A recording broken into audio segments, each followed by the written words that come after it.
खलीफा दोयम जनाब हजरत सैयदना उमर फारूक आजम रदी अल्लाह ताला अन्हु की बारगाह। कौन उमर? वो उमर जिसके लिए मेरे आका ने इरशाद फरमाया, ताजदार मदीना ने फरमाया, उमर वो है कि उमर जिस रास्ते से गुजरता है उस रास्ते से शैतान नहीं गुजरा करता है।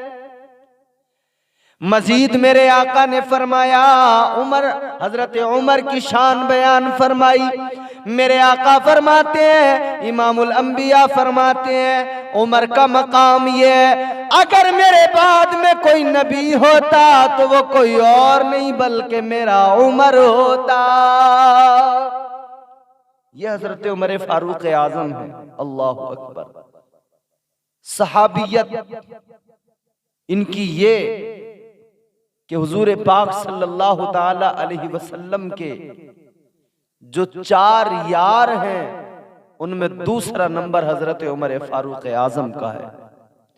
और मकाम ये है, अजमत ये है कि मेरे आका ने फरमाया, मेरे बाद कोई नबी होता तो उमर होता, दूसरे खलीफा बने आप। आपके दौरे खिलाफत में आधी दुनिया पर इस्लाम का परचम लहरा रहा था। आपके दौरे खिलाफत में एक शख्स आपकी बारगाह में आया, चेहरा लटका हुआ है, मुंह उतरा हुआ है। आ गया हजरत उमर फारूक आजम की बारगाह में, कहने लगा, अमीरुल मोमिनीन मेरा मामला हल करो, मेरा इंसाफ करो। सैयदना उमर फारूक आजम ने फरमाया, बोलो क्या मामला है? अर्ज करने लगा, हुजूर मैं 2 साल के बाद में अपने घर आया हूं। 2 साल मैंने परदेश में गुजारे, अपने घर से दूर रहा। 2 साल के बाद में घर पे मैं आया हूं, और जब घर पे आ रहा था तो बड़ा खुश था। मेरे दिल में बड़े अरमान थे, जाकर अपनी ज़ौजा से मिलूंगा। बड़ी ख्वाहिशें दिल के अंदर थी, अपने घर पहुंचूंगा। लेकिन जैसे ही मैं घर पहुंचा मेरी सारी खुशियां खत्म हो गईं, मेरी ख्वाहिशों का जनाजा उठ गया। हजरत उमर फारूक आजम फरमाते, बात क्या है, बात बताओ। अर्ज करने लगा, हुजूर 2 साल के बाद में मैं अपने घर आया, मगर घर आया तो मैंने क्या देखा कि मेरी बीवी हामिला है, बीवी मेरी उम्मीद से है। हुजूर 2 साल तक मैं घर नहीं था, लेकिन मेरी बीवी उम्मीद से है। जब मैंने अपनी बीवी से मालूम किया, ए मेरी मनकूहा, ए मेरी ज़ौजा, ये बता दे तेरे शिकम में जो बच्चा पल रहा है वो किसका है? तो कहता है, वो कसम खा के कहने लगी, ए मेरे शोहर, ए मेरे सरताज, वो किसी और का नहीं, वो तेरा बच्चा है, वो तेरा खून है, वो तेरा बच्चा है जो मेरे शिकम में पल रहा है। अल्लाह अकबर कबीरा। बड़ा पेचीदा मसला लेकर आया है ये शख्स। हजरत उमर फारूक आजम की बारगाह है। कहने लगा, हुजूर 2 साल तक बाहर रहा हूं, टच नहीं किया, बीवी को छुआ नहीं, फिर आखिर मेरी बीवी हामिला मैंने पाई, मेरा बच्चा कैसे हो सकता है? हजरत उमर फारूक आजम ने फरमाया, अच्छा। बुलाया गया उसकी ज़ौजा को। बुलाने के बाद में जब उससे मालूम किया गया, वो फिर कसम खा के कहने लगी, किसी और का नहीं, मेरे शोहर का है। लेकिन बात समझ में आने वाली थी नहीं, सब लोग हैरान थे। हजरत उमर फारूक आजम ने शरई तकाज़ों को मलहूज रखा। जो नजर आता है बज़ाहिर उसी पर हुक्म लगता है शरीयत का, और उसी के मुआफिक, उसी के मुताबिक फैसले सुनाए जाते हैं। हजरत उमर फारूक आजम ने शरई तकाज़ों का ख्याल करते हुए फैसला सुना दिया। अल्लाह अल्लाह जनाब हजरत उमर फारूक आजम ने फैसला दे दिया कि रजम किया जाएगा, यानी इसको संगसार किया जाएगा। और इस्लाम का कानून ये है, अगर कोई शादीशुदा निकाह के बाद में औरत हो या मर्द जिना करे तो सजा ये है कि उसे संगसार किया जाए, इतने पत्थर मारे जाएं कि उसका दम निकल जाए। हजरत उमर फारूक आजम ने फैसला सुना दिया, रजम किया जाएगा। मुजरिम पाई गई वो औरत, लिहाजा सजा सुना दी गई, संगसार किया जाए। अल्लाह अल्लाह सजा तो सुना दी गई, लेकिन हजरत मुआज बिन जबल करीम में बैठे हैं, अल्लाह अकबर कबीरा, फैसला उन्होंने भी सुना है। लेकिन हजरत उमर फारूक आजम की बारगाह में अर्ज करने लगे, ए अमीरुल मोमिनीन, ए खलीफतुल मुस्लिमीन, फैसला तो आपने हक सुनाया है। उमर फारूक आजम, जो नजर आता है, जो जाहिरी तौर पर दिखता है, शरई हुक्म उसी के मुआफिक और उसी के मुताबिक लगता है, लेकिन मैं आपकी तवज्जो एक बात की तरफ दिलाना चाहता हूँ। अल्लाह अकबर कबीरा, हजरत उमर फारूक आजम ने फरमाया, बोलो मुआज क्या बात है। अल्लाह अकबर कबीरा, हजरत मुआज ने तवज्जो दिलाई कि हुजूर इसके शिकम में बच्चा पल रहा है, लिहाजा शरीयत का हुक्म ये भी है कि जब तक वो बच्चा पैदा न हो जाए इसे सजा न दी जाए। हजरत मुआज बिन जबल कहने लगे कि हुजूर के दौर में भी ऐसे मामले सामने आए, लेकिन हुजूर ने यही तरीक़ेकार अपनाया, क्योंकि शिकम में जो बच्चा है उसका कोई कसूर नहीं, उसका कोई जुर्म नहीं। जुर्म अगर है तो उस बच्चे की माँ का है, लिहाजा जब तक वो दुनिया में नहीं आ जाता है तब तक इंतजार किया जाए। हजरत उमर फारूक आजम ने फरमाया, मुआज बिन जबल तुम ठीक कहते हो। आपने फौरी तौर पर अपना फैसला सुनाया कि सुनो, जब तक इसका बच्चा पैदा नहीं हो जाएगा तब तक सजा नहीं दी जाएगी। जब इसका बच्चा पैदा हो जाएगा, दुनिया में आ जाएगा, तब इसको सजा दी जाएगी। सारे मदीने की गलियों में यह खबर फैल गई। आपस में लोग कानों में बातें करने लगे और इंतजार करने लगे कब इसका बच्चा दुनिया में आए, कब इसके बच्चे की विलादत हो और कब इसको सजा दी जाए। अल्लाह अकबर कबीरा। इधर लोग तो फिर ऐसे मौके तलाश किया करते हैं जब किसी को सजा दी जाए, जब किसी पे कोई इल्जाम लगाया जाए, लोग मुंतजिर रहा करते हैं। आज भी हमारे मुआशरे के अंदर अगर किसी पे कोई इल्जाम लगता है, सारे लोग कानों में बातें करने लगते हैं। एक दिन नहीं लगता अफवाहें फैल जाती हैं। अल्लाह अल्लाह, गौर करो मेरे अजीजों, उधर वो खातून है, उधर वो औरत है, रो रही है, आंखों में आंसू हैं और अपने रब को याद कर रही है, दामन फैला के रो रो के दुआएं कर रही है।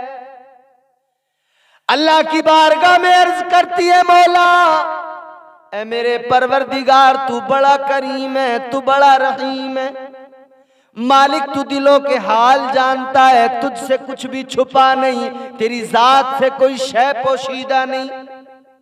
या अल्लाह तू तो जानता है मेरा हाल, मालिक मुझ पर करम फरमा, या अल्लाह मुझ पर रहम फरमा, मालिक मेरी इज्जत पे बन पड़ी है, या अल्लाह मेरी आबरू की हिफाजत फरमा। आंखों से आंसू बह रहे हैं, गिड़गिड़ा रही है, रो रही है, अपने रब को याद कर रही है। और मेरे अजीजों, जब कोई बंदा रोता है और अपने रब की बारगाह में फरियाद करता है, मुश्किल चाहे जितनी बड़ी हो, मगर याद रखना रब की रहमत से बड़ी कोई मुश्किल हो नहीं सकती है। वो नवाजने पे आए तो नवाज दे जमाना, वो नवाजने पे आए तो नवाज दे जमाना, वो करीम ही जो ठहरा तो करम का क्या ठिकाना। अल्लाह अल्लाह, उसने अपने करीम रब को याद किया, उस रब को, वो रब जो अपने बंदों से 70 माओं से ज्यादा प्यार करता है। दिए से लो कभी तूफान से ताकत छीन लेता है, वो जालिम बादशाहों से हुकूमत छीन लेता है। बहुत ही सादगी से तुम गुजारो जिंदगी अपनी, हवा में उड़ने वालों से वो शोहरत छीन लेता है। और जिस शेर के लिए मैंने ये दो शेर पढ़े वो सुने, जो इस मजमून से मिलता जुलता है और चिपकता हुआ है। दिए से लो कभी तूफान से ताकत छीन लेता है, वो जालिम बादशाहों से हुकूमत छीन लेता है। वो अपने नेक बंदों को कभी रुसवा नहीं करता, मगर भटके हुए लोगों से जन्नत छीन लेता है। जो अल्लाह रब्बुल इज्जत की बारगाह में आंसू बहाए, गिड़गिड़ाए, तौबा करें, अल्लाह उन्हें कभी रुसवा नहीं करता है। जो अपने रब को मुश्किल वक्त में याद करें, अल्लाह अपने उन नेक बंदों को रुसवा नहीं किया करता है। इसने रब की बारगाह में रो रो के दुआएं मांगी, गिड़गिड़ा के दुआएं मांगी, ऐ मेरे मौला तू दिलों का हाल जानता है, या अल्लाह तू सब कुछ जानने वाला है। परवरदिगार करम फरमा दे। आखिरकार वो वक्त आ गया कि इसका बच्चा पैदा हुआ, बच्चे की विलादत हुई, बच्चा दुनिया में आया। अल्लाह अकबर कबीरा। मेरे अजीजों अब गौर करना, बच्चा पैदा हो गया, सबने आकर देखा, बाप ने भी बच्चे के आकर देखा, यानी उस औरत के शोहर ने। जब उसने आकर देखा तो हैरान रह गया। क्या देखा? अभी जो बच्चा पैदा हुआ है उस बच्चे के दांत भी मुंह के अंदर निकले हुए हैं।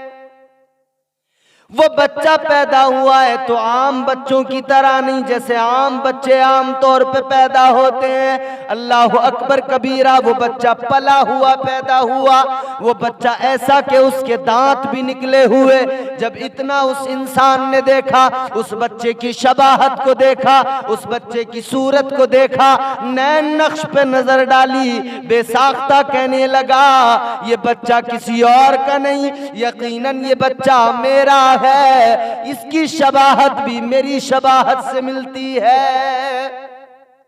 हजरत उमर फारूक आजम की बारगाह में, हुजूर बच्चा मेरा है। हुजूर अब मुझे पता लग गया ये अल्लाह की कुदरत, उसकी मसलहत है। बच्चा यूं तो 9 माह में पैदा होता है, लेकिन मेरी बीवी को जो बच्चा पैदा हुआ है वो बच्चा आम बच्चों की तरह नहीं, 9 माह से ज्यादा का, यानी 2 साल से ज्यादा का बच्चा है। हुजूर उसके दांत भी निकले हुए हैं। अल्लाह अकबर कबीरा। मुद्दते रज़ात जो होती है उसने माँ के शिकम में ही उसको पूरा कर लिया, दांत निकल आए, बच्चा पैदा हुआ है। अल्लाह रब्बुल इज्जत की कसम मेरे अजीजों, जब उसने हजरत उमर फारूक आजम की बारगाह में अर्ज किया था, ए उमर फारूक आजम, ए खलीफतुल मुस्लिमीन, बच्चा मेरा है। अब मुझे पता लग गया है ये रब की कुदरत है, उसकी कुदरत का एक नजारा है।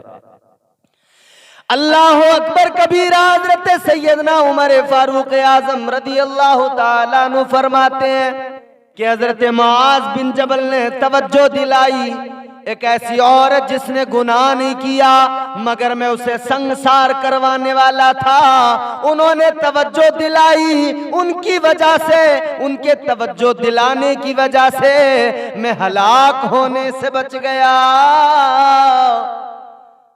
अल्लाह अकबर। हजरत उमर फारूक आजम फरमाते, मुआज बिन जबल ने अगर तवज्जो न दिलाई होती तो शायद वो औरत जो है उसको मैं सजा वही दे देता, और वो उस सजा की सबब, जबकि वो मुजरिमा नहीं थी, जबकि वो उसने वो गुनाह किया ही नहीं था, जुर्म किया ही नहीं था, लेकिन वो संसार हो जाती। मुआज बिन जबल के तवज्जो दिलाने की वजह से वो संसार होने से बच गई और मैं हलाकत से बच गया। मेरे अजीजों गौर करो और सबक हासिल करें हम लोग कि अगर मियाँ बीवी के दरमियान बाहमी तौर पर कोई ऐसा मामला सामने आए तो फौरी तौर पर कोई फैसला न लें और एक दूसरे पर शक न किया करें, बल्कि पहले सोचा करें, गौर किया करें और समझा करें कि आखिर पूरा मामला है क्या। यकीन की बुनियाद पर रिश्ते चलते हैं। मेरे अजीजों, रिश्तों की कदर किया करो और रिश्तों को मजबूती दो। शक जो होता है वो रिश्तों को कमजोर कर दिया करता है। न जाने कितने घर शक की बुनियाद पर तबाह हो गए, घरों के अंदर लड़ाई झगड़े जरा जरा बातों पर शक की बुनियाद पर झगड़े क्यों होते हैं? कि हमारे एक दूसरे के लिए जो मामलात हैं, हुस्ने जन से हम काम नहीं लेते। इस्लाम कहता है हुस्ने जन से काम लिया करो, एक मोमिन के बारे में अच्छा गुमान रखा करो, और फिर वो मोमिन तुम्हारा अपना हो, भाई हो, रिश्तेदार हो, वो तुम्हारी जोजा हो या किसी औरत का खाविंद हो, वो औरत उस पर शक करती हो, तो ऐसा ना करें, बल्कि रिश्तों की कदर किया करें। पहले पूरे तौर पर मामले को समझ लिया करें, पहले संजीदगी के साथ उस पर गौर व खौस करें, फिर कोई फैसला लिया करें।